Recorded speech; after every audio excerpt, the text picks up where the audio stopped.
إنه لقرآن كريم في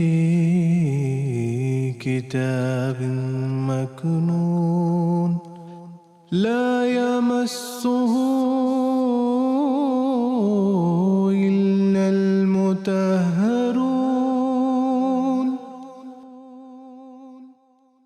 اعوذ باللہ من الشیطان الرجیم بسم اللہ الرحمن الرحیم۔ ناظرین کرام السلام علیکم ورحمۃ اللہ وبرکاتہ۔ ناظرین، بانی جماعت احمدیہ سیدنا حضرت اقدس مسیح موعود علیہ الصلاۃ والسلام کے فرزند جلیل سیدنا حضرت مرزا بشیر الدین محمود احمد صاحب المصلح الموعود خلیفۃ المسیح الثانی رضی اللہ تعالی عنہ کی پرمعارف تفسیر کبیر کے دروس کی سیریز کے تسلسل میں ہم آپ کی خدمت میں حاضر ہیں۔ ناظرین، آج کے اس پروگرام میں محترم مولانا زین الدین صاحب خاکسار کے ساتھ شامل گفتگو ہوں گے۔ میں عام محترم کا اس پروگرام میں خیر مقدم کرتا ہوں۔ ناظرین، اس سے قبل کے دروس میں سورہ بقرہ کی جن آیات کی تفسیر پیش کی گئی تھی،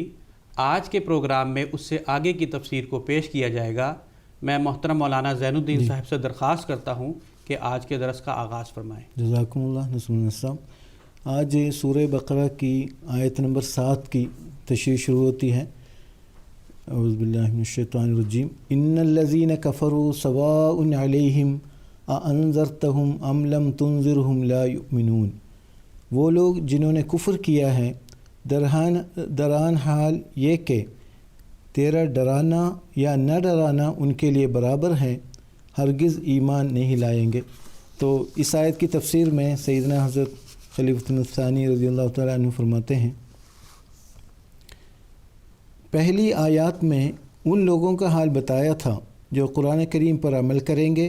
اور بتایا تھا کہ وہ لوگ خدا تعالیٰ کے فضلوں کو جذب کر لیں گے اور ادنیٰ ہدایت سے اعلیٰ ہدایت کی طرف بڑھتے چلے جائیں گے، حتیٰ کہ ان کا تعلق ہدایت سے دائمی ہو جائے گا اور وہ اللہ تعالیٰ کی طرف سے خاص روشنی حاصل کر کے اپنے روحانی سفر کو کامیابی کے ساتھ طے کر لیں گے۔ اس کے بعد اس آیت میں ان لوگوں کا ذکر فرماتا ہے جو قرآن کریم کی تعلیم سن کر اس سے اعراض کرتے ہیں اور اس پر سنجیدگی سے غور نہیں کرتے، بلکہ اس کے انکار پر باوجود ہر قسم کے دلائل مہیا ہونے کے مصر ہوتے ہیں۔ ان کی نسبت فرماتا ہے کہ وہ لوگ جو باوجود دلائل کے مہیا ہو جانے کے صداقت کو قبول کرنے سے انکار کرتے ہیں اور انہیں ایمان نصیب نہیں ہوتا، کیونکہ ایمان اسی کو نصیب ہو سکتا ہے کہ جو دلائل و براہین سے فائدہ اٹھانے کی کوشش کرتا ہے۔ اس آیت سے یہ مراد نہیں کہ کفار میں سے آئندہ کوئی ایمان نہ لائے گا، کیونکہ واقعات اس امر پر شاہد ہیں کہ اس آیت کے بعد کثرت سے کفار ایمان لائے، بلکہ اس آیت کے بعد سورہ نصر نازل ہوئی جس میں خدا تعالیٰ فرماتا ہے، اذا جاء نصر اللہ والفتح ورأیت الناس يدخلون فی دین اللہ افواجا، یعنی جب اللہ تعالیٰ کی طرف سے خاص نصرت اور فتح آئے گی اور تو دیکھے گا کہ لوگ دین الہی میں فوج در فوج داخل ہوں گے۔ بس جبکہ سورہ بقرہ کی اس آیت کے نزول کے کئی سال بعد قرآن کریم میں فوج در فوج لوگوں کے اسلام میں داخل ہونے کی خبر دی گئی ہے، تو اس آیت سے یہ معنی کسی طرح درست نہیں ہو سکتے کہ اس میں کفار کے مسلمان نہ ہونے کی خبر دی گئی ہے۔ یہ شبہ کہ شاید اس آیت میں اس عمل کا ذکر ہے کہ آئندہ کوئی کافر ایمان نہ لائے گا، اس آیت کے معنیوں پر غور نہ کرنے سے پیدا ہوا ہے، ورنہ حقیقت یہ ہے کہ اس آیت سے کھینچ تان کر بھی یہ معنی نہیں نکالے جا سکتے کہ کافر ایمان نہیں لاتے۔ اس آیت میں تو یہ ذکر ہے کہ جن کفار کے لیے ڈرانا یا نہ ڈرانا برابر ہو وہ ایمان نہیں لاتے، اور یہ ظاہر ہے کہ نہ ہر کافر ایسا ہوتا ہے اس کے لیے ڈرانا یا نہ ڈرانا برابر ہو، اور نہ ہر کافر ہدایت سے محروم ہوتا ہے۔ کافر منکر کا نام ہے، اور جب ایسے لوگوں کے سامنے صداقت آئے گی تو اس سے واقف نہیں اور اس کے دلائل بھی ان کے ذہن نشین نہیں ہوئے، تو اس وقت تک اس کا انکار کرنے پر مجبور ہوں گے۔ لیکن ان میں سے ہر شخص وہ نہ ہوگا جو باوجود صداقت کے روشن ہو جانے کے اس کا منکر ہوگا، اور نہ ہر شخص ایسا ہوگا جس کی دماغی قابلیت کے لحاظ سے پہلے ہی دن اس پر صداقت روشن ہو سکے گی۔ بس ہر ایسا شخص اس آیت کے مصداقوں میں سے نہ ہوگا، اس کا مصداق وہی ہوگا جو باوجود صداقت کھل جانے کے اس کا انکار کرے گا یا اس کوشش میں لگا رہے گا کہ مجھ پر صداقت کھلے ہی نہ۔ اور ظاہر ہے کہ ان دونوں صفات والا شخص جب تک اپنی اس حالت کو نہ بدلے ایمان نہیں لا سکتا۔ جی آگے حضور اس بات کے متعلق کہ آیت لا یؤمنون سے مراد یہ نہیں کہ کفار میں سے آئندہ کوئی ایمان نہیں لگا، اس کے بارے میں حضور فرما رہے ہیں کہ اصل بات یہ ہے کہ اس آیت میں یہ ذکر نہیں کہ کفار ہدایت نہیں پائیں گے، بلکہ یہ ذکر ہے کہ یہ قرآن کافروں کو ہدایت دے گا سوائے ان کے جو صداقت کے کھل جانے کے باوجود اس کا انکار کریں یا صداقت کے کھلنے کے راستوں کو اپنے اوپر بند کرنے کی کوشش میں لگے رہیں۔ یہ شبہ جو اوپر بیان ہوا اس بات سے پیدا ہوا ہے کہ سواء علیہم انذرتہم ام لم تنذرہم کو ماضی کے معنی میں سمجھ لیا گیا ہے، حالانکہ اس کے معنی ماضی کے ہو ہی نہیں سکتے، کیونکہ اگر ان الفاظ کے معنی ماضی کے لیے جائیں تو ترجمہ یہ ہوتا ہے کہ ان کے لیے برابر ہے کیا تو نے انہیں ڈرایا یا نہ ڈرایا۔ ایک ادنا تعامل سے یہ امر سمجھ میں آ سکتا ہے کہ یہ فکرہ بے معنی ہے۔ اس صورت میں تو استفہام کی کوئی ضرورت نہ تھی، یہ کہنا چاہیے تھا کہ ان کے لیے یہ امر یکساں رہا ہے کہ تو نے انہیں ڈرایا یا انہیں نہ ڈرایا۔ استفہام کا طریق اختیار کرنا ظاہر کرتا ہے کہ یہاں کسی واقعہ کا ذکر مراد نہیں بلکہ بعض کفار کی حالت کا اظہار مراد ہے۔ علاوہ ازیں جیسا کہ بتایا جا چکا ہے یہ معنی قرآن کریم کی دوسری آیات کے بھی خلاف ہیں۔ ان غلط معنوں کے کرنے والوں کو یہ بات معلوم نہ تھی کہ عربی زبان میں ایسے موقع پر حمزہ استفہام کے لیے نہیں بلکہ مصدر کے مشابہ معنی دینے کے لیے آتا ہے، اور سواء علیہم اانذرتہم ام لم تنذرہم کے معنی یہ ہیں کہ تیرا ان کو ڈرانا یا نہ ڈرانا برابر رہا ہے۔ بس یہ جملہ معترضہ ہے اور تاکید کے لیے یا پہلے مضمون سے جو غلطی لگتی ہو اسے دور کرنے کے لیے آتا ہے، اور حال اور صفت کے معنوں کے مشابہ معنی دیتا ہے، اور مراد یہ ہے کہ وہ کافر جن کا حال یہ ہے یا جن کی یہ صفت ہے کہ تیرا ان کو ڈرانا یا نہ ڈرانا ان کے لیے برابر ہے، وہ ایمان نہ لائیں گے، یعنی جو کافر دلائل پر کان ہی نہیں دھرتے وہ ہدایت نہیں پا سکیں گے۔ چنانچہ امام سیبویہ جو نحو کے سب سے بڑے عالم ہیں لکھتے ہیں کہ اس مقام پر استفہام یعنی سوال کے معنی بالکل نظر انداز کر دیے جاتے ہیں۔ اقرب الموارد جو لغت کی مشہور کتاب ہے اس میں لکھا ہے وَتَخْرُجُ الْحَمْزَةُ عَنْ حَقِيقَةِ الْاِسْتِفْهَامِ وَتَرِدُ لِثَمَانِيَةِ مَعَانٍ، یعنی کبھی حمزہ استفہام کے معنوں سے بالکل خالی ہوتا ہے اور اس صورت میں اس کے 8 معنی عربی زبان میں ہوتے ہیں۔ پھر لکھا ہے الاول التسویۃ نحو ما ابالی اقمت ام قعدت وضابطتها انها تدخل على جملة يصح استبدالها بالمصدر وهي تقع بعد سواء وما آبالی ولیت شعری وما شاک لہن، یعنی پہلے معنی اس کے برابر ہونے کے ہوتے ہیں، جیسا کہ یہ فکرہ کہ مجھے تیرے کھڑے رہنے یا بیٹھ جانے کی پرواہ نہیں، اور اس کا قاعدہ یہ ہے کہ ایسے جملہ پر داخل ہوتا ہے جس کی جگہ مصدر کا رکھنا جائز ہوتا ہے، اور اس موقع پر یہ سواء کے لفظ کے بعد استعمال ہوتا ہے، یا ما ابالی یا لیت شعری یا ان کے ہم معنی دوسرے الفاظ کے بعد استعمال ہوتا ہے۔ اس آیت میں بھی یہ سواء کے بعد استعمال ہوا ہے، پس اس کے معنی مصدر کے معنوں سے صحیح طور پر ادا ہوتے ہیں، اور سوال کے معنی اس میں ہرگز جائز نہیں بلکہ صرف یہ معنی ہے کہ سواء انذارک لہم و عدم انذارک لہم، یعنی جن کافروں کے لیے تیرا ڈرانا یا نہ ڈرانا برابر ہے وہ ایمان نہ لائیں گے۔ جی یہاں پر جو انذرتہم میں جو حمزہ استفہام لایا گیا ہے اس کے بارے میں مزید تفسیر بیان کرتے حضور فرماتے ہیں جو معنی میں نے اوپر بیان کیے ہیں ان کے روح سے لا یؤمنون ان کی خبر ہے، یعنی ایسے کافر ایمان نہیں لائیں گے، لیکن بعض مفسرین نے سواء علیہم کو پہلی خبر اور لا یؤمنون کو دوسری خبر بتایا ہے، مگر میرے نزدیک گو نحون یہ درست ہے لیکن معنی درست نہیں، کیونکہ اس صورت میں معنی یہ ہوتے ہیں کہ کافروں پر تیرا ڈرانا یا نہ ڈرانا برابر ہے اور وہ ایمان نہ لائیں گے۔ اور جیسا کہ میں بتا چکا ہوں، یہ معنی سورہ نصر کے مضمون کے خلاف ہے، جس میں یہ وعدہ دیا گیا ہے کہ کفار کثرت کے ساتھ ایمان لائیں گے۔ مذکورہ بالا تشریح کے مطابق اس آیت کے معنی مندرجہ ذیل طریقوں میں سے کسی ایک طریق پر کیے جا سکتے ہیں۔ نمبر 1، کافر درآن حال یہ کہ تیرا ڈرانا یا نہ ڈرانا ان کے لیے برابر ہے، ایمان نہیں لائیں گے، یعنی جب تک یہ اپنے اس عناد کو دور نہ کریں وہ ہدایت نہیں پا سکتے۔ نمبر 2، وہ کافر جن کے لیے تیرا ڈرانا یا نہ ڈرانا برابر ہے، ایمان نہیں لائیں گے، یعنی ایسے لوگ جو انذار کا محل نہیں ہیں، انہیں خدا تعالیٰ کا خوف دلانے کا فائدہ نہیں، وہ ایمان نہیں لائیں گے۔ یعنی کافر دو قسم کے ہوتے ہیں، ایک وہ جو کوئی نہ کوئی مذہب رکھتے ہیں، خدا تعالیٰ کو مانتے ہیں، حشر و نشر کو مانتے ہیں، ان کے سامنے جب صداقت پیش کی جائے اور خشیت اللہ کی طرف توجہ دلائی جائے تو ان کے دلوں میں ایک قسم کا تقویٰ پیدا ہو جاتا ہے اور وہ غور کی طرف مائل ہو جاتے ہیں، اور اگر صداقت کھل جائے تو اسے مان بھی لیتے ہیں۔ لیکن ایسے کافر جو نہ خدا کو مانے اور نہ حشر و نشر کو، انہیں خشیت اللہ کی طرف توجہ دلانے کا فائدہ نہیں، وہ تو خدا تعالیٰ کے نام پر بھی ہنسی اڑاتے ہیں۔ ان کے لیے تو پہلے خدا پر ایمان اور حشر و نشر پر ایمان لانے کے دلائل بیان کرنے چاہیے، تب جا کر وہ نبی کی لائی ہوئی صداقت کی طرف توجہ کریں گے،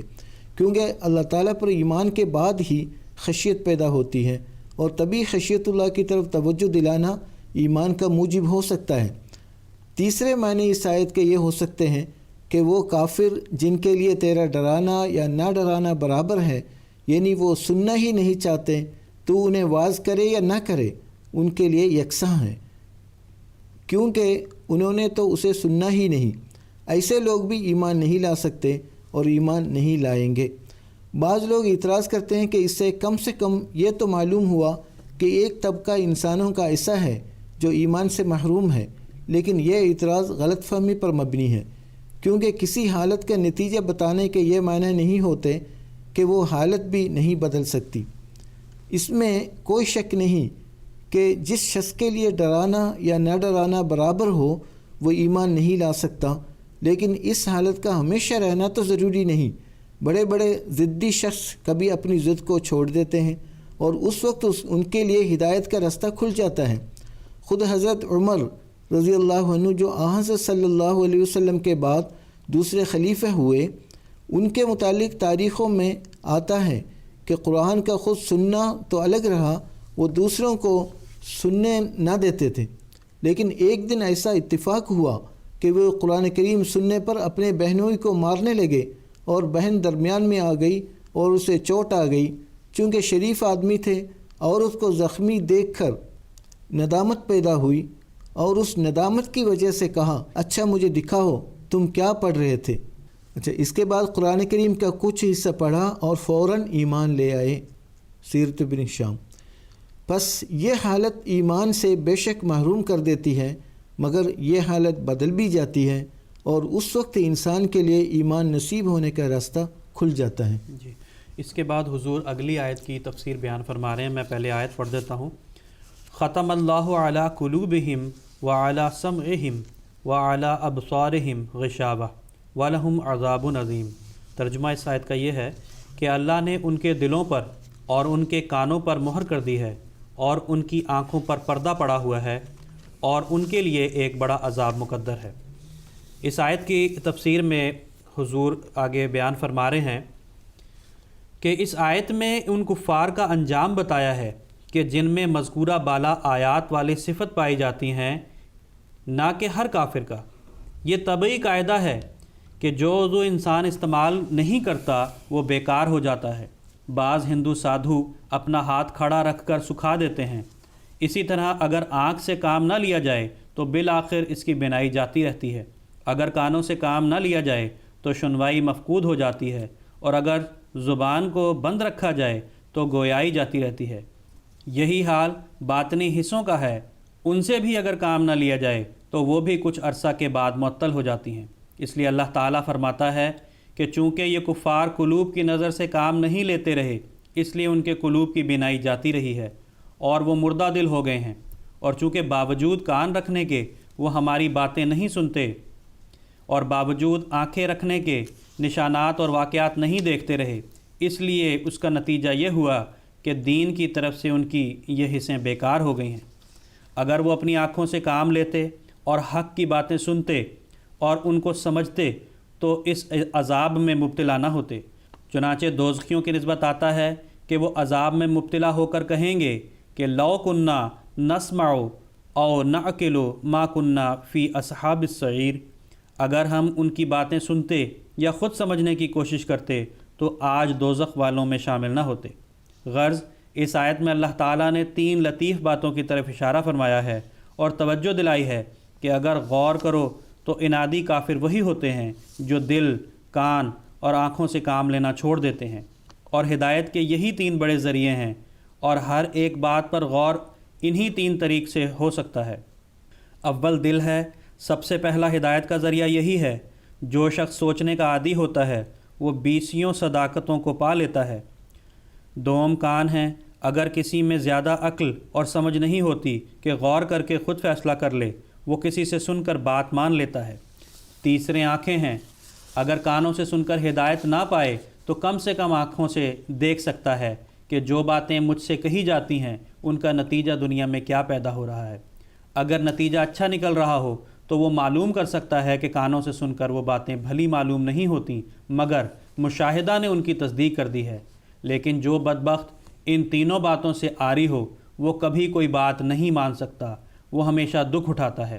پس وہ انسان جو دنیا کی اشیاء پر غور کر کے خود صحیح نتیجہ پر نہیں پہنچ سکتا، وہ اگر انبیاء کے منہ سے نکلی ہوئی باتیں سنے تو اسے ہدایت مل سکتی ہے۔ اگر ان کو سن کر اس کا دل فیصلہ نہ کر سکے تو وہ خدا تعالیٰ کی قدرت کے جلوے اور نظارے دیکھ کر مان سکتا ہے کہ وہ کس کی تائید میں ہیں۔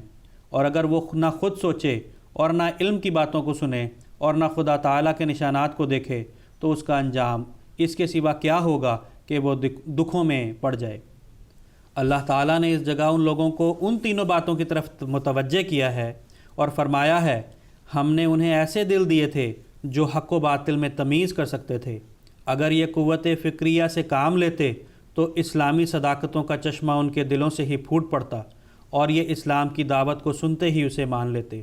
اگر دلوں سے انہوں نے فائدہ نہ اٹھایا تھا تو ان دلائل کو سنتے جو اسلام نے پیش کیے ہیں، اس طرح بھی ان کو ہدایت مل سکتی تھی۔ اگر کانوں سے سن کر اسلام کی صداقت کا فیصلہ نہ کر سکتے تھے تو یہ خدا تعالیٰ کے فعل کو ہی دیکھتے کہ خدا تعالیٰ محمد رسول اللہ صلی اللہ علیہ وسلم سے کیا معاملہ کر رہا ہے، مگر انہوں نے یہ بھی نہ کیا۔ پس جب سب دروازے انہوں نے اپنے لیے خود بند کر لیے تو اب انہیں ہدایت نصیب تو کیسے ہو؟ ان تینوں طاقتوں کو استعمال نہ کرنے کی وجہ سے اب تو ان کی وہ قوتیں ہی ضائع ہو گئی ہیں۔ یہاں پر جو ختم اللہ کا لفظ ہے، اس سے مخالفین اسلام جو غلط استدلال کرتے ہیں اس کا ذکر کرتے حضور فرماتے ہیں، اس آیت کا یہ مطلب نہیں جیسا کہ مخالفین اسلام نے اس سے نتیجہ نکالا ہے کہ خدا تعالیٰ جبراً کفار کے دلوں پر اور کانوں پر مہر لگا دیتا ہے اور ان کی آنکھوں پر پردے ڈال دیتا ہے۔ یہ تو ظلم ہے، اور قرآن کریم خدا تعالیٰ سے ظلم کی نفی فرماتا ہے، جیسے کہ فرمایا ان اللہ لا یظلم مثقال ذرۃ، سورہ نساء، یعنی اللہ تعالیٰ اپنے بندوں پر ایک ذرہ بھر بھی ظلم نہیں کرتا، اور فرمایا ان اللہ لا یظلم الناس شیئا ولکن الناس انفسهم یظلمون، سورہ یونس، یعنی اللہ تعالیٰ کی شان تو ایسی ہے کہ وہ لوگوں پر کچھ بھی ظلم نہیں کرتا، ہاں لوگ اپنی جانوں پر آپ ہی ظلم کرتے ہیں۔ دوسرے، اگر ان معنوں کو تسلیم کیا جائے تو ثابت ہوتا ہے کہ خدا تعالیٰ خود بعض بندوں کے لیے کفر کو پسند کرتا ہے، حالانکہ قرآن کریم میں ہے وَلَا يَرْضَىٰ لِعِبَادِهِ الْكُفْرَ، سورہ زمر، کہ اللہ تعالیٰ اپنے بندوں کے لیے کفر کو ناپسند کرتا ہے، اور فرمایا وَكَرَّهَ إِلَيْكُمُ الْكُفْرَ وَالْفُسُوقَ وَالْعِصْيَانَ، سورہ حجرات، یعنی کفر اور خودسری اور نافرمانی سے اللہ تعالیٰ نے اپنے بندوں کو نفرت دلا دی ہے۔ تیسرے، ان معنوں سے یہ نتیجہ نکلتا ہے کہ اللہ تعالیٰ جبر سے بعض لوگوں سے کفر کرواتا ہے، لیکن قرآن کریم اس مضمون کو بھی رد کرتا ہے۔ چنانچہ اللہ تعالیٰ فرماتا ہے فَمَنْ شَاءَ فَلْيُؤْمِنْ وَمَنْ شَاءَ فَلْيَكْفُرْ، یعنی جو چاہے اللہ کی طرف سے نازل شدہ کلام پر ایمان لے آئے اور جو چاہے اس کا انکار کر دے۔ بلکہ قرآن کریم نے جبر کی نفی کرتے ہوئے 20ویں جگہ بتایا ہے کہ اگر خدا تعالیٰ کی طرف سے جبر ہوتا تو ایمان پر ہوتا نہ کہ کفر پر، جیسے اللہ تعالیٰ نے فرمایا فَلَوْ شَاءَ لَهَدَاكُمْ أَجْمَعِينَ سورہ انعام، کہ اللہ تعالیٰ چاہتا تو تم سب کو دین حق کی طرف ہدایت کرتا۔ قرآن کریم سے تو وضاحت سے یہ امر ثابت ہے کہ ایمان لانا اور کفر اختیار کرنا بندوں کا فعل ہے، اور یہی وجہ ہے کہ کوئی مومن ہے تو کوئی کافر، جیسے کہ فرمایا فَمِنْهُمْ مَنْ آمَنَ وَمِنْهُمْ مَنْ کَفَرَ سورہ بقرہ، یعنی لوگوں میں سے بعض تو ایسے تھے جو ایمان لے آئے اور بعض ایسے تھے جنہوں نے انکار کر دیا، اور فرمایا من کفر فعلیہ کفرہ سورہ روم، جو کفر کرتا ہے تو اسی پر اس کفر کا وبال پڑے گا۔ اصل بات یہ ہے کہ جیسے کہ قرآن کریم سے ثابت ہے کہ یہ مہر اور پردہ انسان کے اپنے ہی اعمال کا نتیجہ ہے، جیسے فرمایا طبع اللہ علیہا بکفرہم سورہ نساء، یعنی اللہ تعالی نے ان کے کفر کی وجہ سے ان کے دلوں پر مہر کر دی ہے۔ پھر فرمایا آمنوا ثم کفروا فطبع علی قلوبہم سورۃ المنافقون، یعنی یہ لوگ پہلے مسلمانوں کو دکھانے کو ایمان لے آئے، پھر منکروں میں مل کر اسلام سے پھر گئے، یہاں تک کہ ان کے دلوں پر مہر کر دی گئی۔ پھر فرمایا کذالک نطبع علی قلوب المعتدین سورہ یونس، یعنی ہم حد سے بڑھنے والے لوگوں کے دلوں پر اسی طرح مہر لگایا کرتے ہیں۔ پھر فرمایا یطبع اللہ علی کل قلب متکبر جبار سورہ مومن، کہ اللہ تعالیٰ مغرور اور سرکش لوگوں کے دلوں پر ایسے ہی مہر لگایا کرتا ہے۔ پھر فرمایا بل ران علی قلوبہم ما کانوا یکسبون سورہ تطفیف، یعنی اصل بات یہ ہے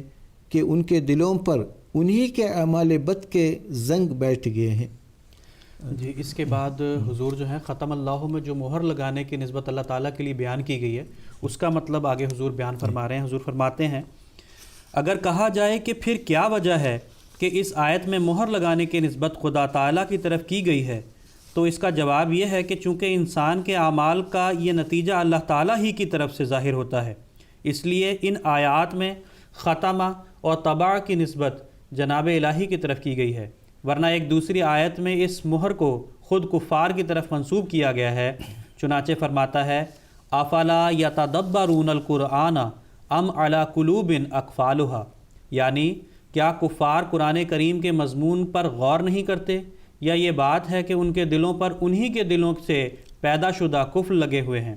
اس آیت سے ظاہر ہے کہ نہ ماننے کے دو ہی سبب ہوتے ہیں، یا تو غور نہ کرنا، یا غور نہ کرنے کی عادت یا لمبے عناد اور تعصب کی وجہ سے دلوں میں ایسا مادہ پیدا ہو جانا جو سمجھنے کی طاقت کو ضائع کر دیتا ہے،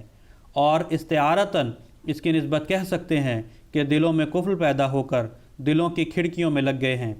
بس اللہ تعالیٰ کا مہر لگانا انہی معنوں میں ہے کہ دوسری قسم کے لوگوں نے چونکہ خود اپنے اوپر ہدایت کے دروازے بند کر دیے ہیں اور اپنے دلوں کو اور کانوں کو اور آنکھوں کو معطل کر دیا تھا، اس لیے خدا تعالیٰ نے ان کے فعل کا مناسب نتیجہ پیدا کر دیا ہے۔ اس مفہوم کے مطابق قرآن کریم میں ایک اور مثال بھی پائی جاتی ہے۔ حضرت آدم علیہ السلام کے جنت سے نکلنے کے متعلق ایک جگہ فرماتا ہے کہ ہم نے آدم کو کہا کہ اہبطوا منہا جمیعا، یعنی اللہ تعالیٰ نے آدم سے کہا کہ تم سب نکل جاؤ، جس کے یہ معنی ہیں کہ جنت سے آدم علیہ السلام کو اللہ تعالیٰ نے نکالا۔ مگر دوسری جگہ فرماتا ہے یا بنی آدم لا یفتننکم الشیطان کما اخرج ابویکم من الجنت، یعنی اے بنی آدم، شیطان تم کو دکھ میں مبتلا نہ کر دے جس طرح اس نے تمہارے ابتدائی ماں باپ کو جنت سے نکال دیا تھا۔ اس بارے میں ایک دفعہ نکالنے کو اپنی طرف منسوب کرنا اور ایک دفعہ شیطان کی طرف اسی حکمت سے ہے۔ شیطان کی طرف نکالنے کو اس لیے منسوب کیا کہ اس کے فعل کے سبب سے وہ جنت سے نکلنے کے مستحق ہوئے، اور خدا تعالیٰ کی طرف اس لیے کہ اس فعل کا آخری اور لازمی نتیجہ خدا تعالیٰ نے نکالا۔ بعین ہی اسی طرح مہر لگانے والی بات بھی ہے۔ مہر لگتی ہے عناد اور جہد سے، یعنی جان بوجھ کر صداقت کے انکار سے، لیکن آخری نتیجہ اللہ تعالیٰ نکالتا ہے، جس طرح ہر دوسرے فعل کا نتیجہ وہی نکالتا ہے۔ یہ معنی جو میں نے کیے ہیں ان کی تصدیق رسول کریم صلی اللہ علیہ وسلم کے کلام سے بھی ہوتی ہے۔ آپ فرماتے ہیں ان المؤمنا اذا اذنب ذنبا کانا نقطۃ سوداء فی قلبہ فإن تاب ونزع واستغفر سکل قلبہ فإن زادت حتى یغلف قلبہ فذلک الران الذی قال اللہ جل ثناؤہ کلا بل ران علی قلوبہم ما کانوا یکسبون۔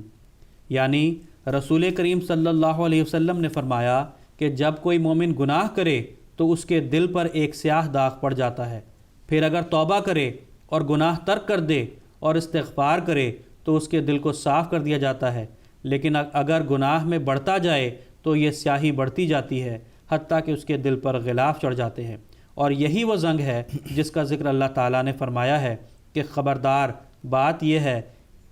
کہ خود ان کے اعمال نے ان کے دلوں پر زنگ لگا دیا ہے۔ اس کی ابن جریر یہ تشریح بیان کرتے ہیں کہ فاخبر صلی اللہ علیہ وسلم ان الذنوب اذا تتابعت علی القلوب اغلفتها واذا اغلفتها اتاها حينئذ الختم من قبل الله عز وجل فلا يكون للإيمان إليها مسلك ولا للكفر منها مخلص فذلك هو الطبع والختم۔ یعنی رسول کریم صلی اللہ علیہ وسلم نے اس حدیث میں یہ خبر دی ہے کہ گناہ جب متواتر صادر ہوں تو وہ دلوں پر پردہ ڈال دیتے ہیں، اور جب وہ دلوں پر پردہ ڈال دیں تو اس کے بعد اللہ تعالیٰ کی طرف سے مہر آ جاتی ہے، بس اس صورت میں دل میں ایمان داخل نہیں ہو سکتا، نہ اس میں سے کفر باہر نکل سکتا ہے، اور اسی کا نام قرآن کریم میں طبع اور ختم آتا ہے۔ اسی مضمون کی ایک حدیث مسلم میں حذیفہ رضی اللہ تعالیٰ عنہ سے بھی روایت کی گئی ہے۔ یہاں پر جو مہر اسی طرح پردہ وغیرہ کا ذکر کیا گیا ہے یہ دراصل جسمانی نہیں ہے، اس کی حقیقت کیا ہے حضور فرماتے ہیں اس جگہ یہ بھی یاد رہے کہ مہر اور پردہ کوئی جسمانی چیز نہیں ہے۔ قرآن کریم میں اللہ تعالیٰ کفار کی زبانی بیان فرماتا ہے قالوا قلوبنا فی اکنۃ مما تدعونا الیہ وفی آذاننا وقر ومن بیننا وبینک حجاب، سورہ حمیم سجدہ، کہ کفار حضرت صلی اللہ علیہ وسلم کو یوں کہتے ہیں کہ جس بات کی طرف تم ہمیں بلاتے ہو ہمارے دل اس سے پردے میں ہیں اور ہمارے کانوں میں گرانی ہے، جس کی وجہ سے تمہاری بات سنائی نہیں دیتی، اور تمہارے اور ہمارے درمیان ایک پردہ حائل ہے جس کی وجہ سے تم ہم پر اثر انداز نہیں ہو سکتے۔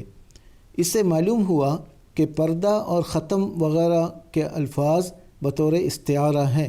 اور اس کی تشریح وہی ہے جو مندرجہ ذیل آیت میں کی گئی ہے۔ لہم قلوب لا یفقہون بہا ولہم اعین لا یبصرون بہا ولہم آذان لا یسمعون بہا، سورہ اعراف۔ یعنی ان کے دل تو ہیں لیکن وہ ان سے سمجھنے کا کام نہیں لیتے، اور ان کی آنکھیں بھی ہے مگر وہ ان سے دیکھنے کا کام نہیں لیتے، اور ان کے کان بھی ہے مگر وہ ان سے سننے کا کام نہیں لیتے۔ اسی مضمون کی تشریح ایک اور آیت میں بھی ہے جو یہ ہے افلم یسیروا فی الارض فتکون لہم قلوب یعقلون بہا او آذان یسمعون بہا فانہا لا تعمی الابصار ولکن تعمی القلوب التی فی الصدور، سورہ حج۔ یعنی کیا یہ لوگ ملک میں چلتے پھرتے نہیں کہ ان کے دل ایسے ہوتے کہ ان کے ذریعے وہ انجام کو سمجھتے، اور ان کے کان ایسے ہوتے کہ ان کے ذریعے سے نصیحت کی باتوں کو سنتے۔ اصل بات یہ ہے کہ اصل نابینائی آنکھوں کی نہیں بلکہ اصل نابینائی ان کے دلوں کی ہے جو سینوں میں ہے۔ اوپر جو شبہ بیان ہوا ہے اور جس کا جواب دیا گیا ہے وہ در حقیقت اس سے پیدا ہوتا ہے کہ یہ غور نہیں کیا گیا کہ یہ آیت پہلی آیت کا تتمہ ہے، اور اس میں ان کفار کا ذکر ہے جو صداقت کو سننے کے لیے بھی تیار نہیں ہوتے اور نہ خدا تعالیٰ کے فعل کو دیکھنے کے لیے تیار ہوتے ہیں۔ بس ان لوگوں کی مہر تو ان کے اپنے اعمال کا نتیجہ ہے، اس سے خدا تعالیٰ پر کیا اعتراض ہو سکتا ہے؟ جی، اس سے آگے حضور وَلَهُمْ عَذَابٌ میں جو عذاب کا ذکر ہے وہ اس سے کیا مراد ہے حضور آگے بیان فرما رہے ہیں وَلَهُمْ عَذَابٌ عَظِيمٌ۔ وَلَهُمْ عَذَابٌ عَظِيمٌ میں جس بڑے عذاب کی خبر دی ہے اس سے صرف بعد الموت کی جہنم کی سزا ہی مراد نہیں بلکہ سب سے زیادہ اس میں خدا تعالیٰ کی دوری کا ذکر ہے۔ عذاب کے معنی حل لغات میں بتائے جا چکے ہیں کہ روکنے کے بھی ہوتے ہیں، بس عذاب سے مراد اس جگہ یہ ہے کہ مومن تو خدا تعالیٰ کی بھیجی ہوئی ہدایت پر سوار ہو کر اس تک پہنچ جائیں گے، مگر یہ لوگ خدا تعالیٰ کے دیدار سے روک دیے جائیں گے، اور اس سے بڑا عذاب اور کیا ہو سکتا ہے۔ اس کے علاوہ اس میں اس طرف بھی اشارہ ہے کہ جو لوگ دل، کان اور آنکھوں کے استعمال کو ترک کر دیتے ہیں وہ دنیا کے ہر کام میں بھی ذلت اور دکھ پاتے ہیں اور عذاب میں مبتلا رہتے ہیں۔ اس آیت کے متعلق یہ لطیفہ بھی یاد رکھنے کے قابل ہے کہ اس میں دل کے بعد کان کا ذکر ہے اور اس کے بعد آنکھ کا، اور قرآن کریم میں جہاں بھی اس قسم کا ذکر آیا ہے کان کو آنکھ پر مقدم کیا گیا ہے۔ اس کی ایک حکمت تو پہلے بیان ہو چکی ہے، دوسری حکمت یہ ہے کہ انسان جب پیدا ہوتا ہے تو اس کے کان پہلے کام کرنے لگتے ہیں اور آنکھیں بعد میں، چنانچہ بعض جانوروں میں تو آنکھیں کئی دن تک بند رہتی ہیں اور شروع میں کان سے ہی وہ کام لیتے ہیں۔ اس آیت کے بارے میں ایک سوال یہ بھی ہو سکتا ہے کہ دل اور آنکھوں کو تو جمع بیان کیا اور کانوں کے لیے مفرد کا لفظ استعمال ہے، اس میں کیا حکمت ہے؟ اس کا جواب یہ ہے کہ دلوں اور آنکھوں کا فعل ہر شخص کا جداگانہ ہوتا ہے۔ دلوں کی طاقتوں کا اس قدر فرق ہوتا ہے کہ کوئی تحت الثری میں ہوتا ہے اور کوئی افلاک پر۔ اسی طرح آنکھوں کے فعل سے اس جگہ معجزات اور نشانات کو دیکھنا مراد ہے۔ اس کا اندازہ بھی ہر شخص الگ الگ لگاتا ہے اور اس طرح گویا مختلف آنکھوں سے ان کو دیکھا جاتا ہے، مگر سنی جانے والی شے ایک معین چیز ہے، یعنی قرآن کریم۔ وہ معین الفاظ میں سب کے سامنے پڑھا جاتا تھا، پس سوچنے میں گو سب مختلف تھے اور معجزات کا نظارہ کرنے میں بھی مختلف تھے، مگر سننے میں مختلف نہ تھے، کیونکہ ایک ہی کلام سنتے تھے، پس سننے کے لیے مفرد کا لفظ استعمال کیا کہ گویا سب ایک ہی کان سے سنتے تھے۔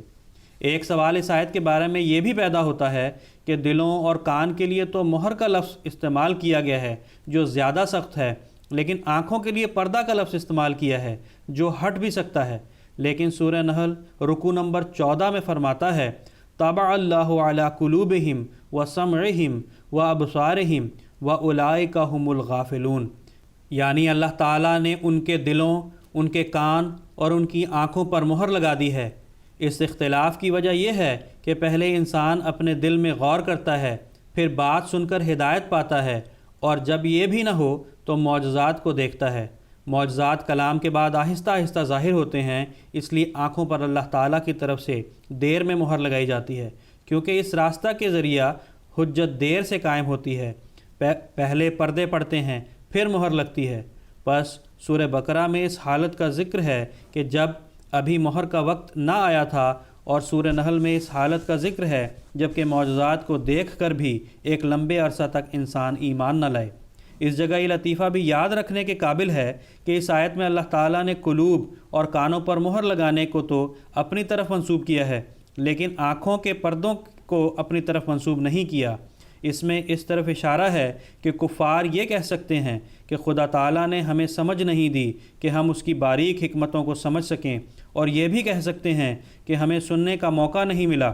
گو حق یہ ہے کہ انہوں نے خود ہی نہیں سنا، لیکن وہ اس بات کا کیا جواب دیں گے کہ خدا تعالیٰ کی تائیدات اور نصرتیں ان کے دائیں اور بائیں اور سامنے ظاہر ہو رہی ہیں، انہوں نے کیوں نہیں دیکھا؟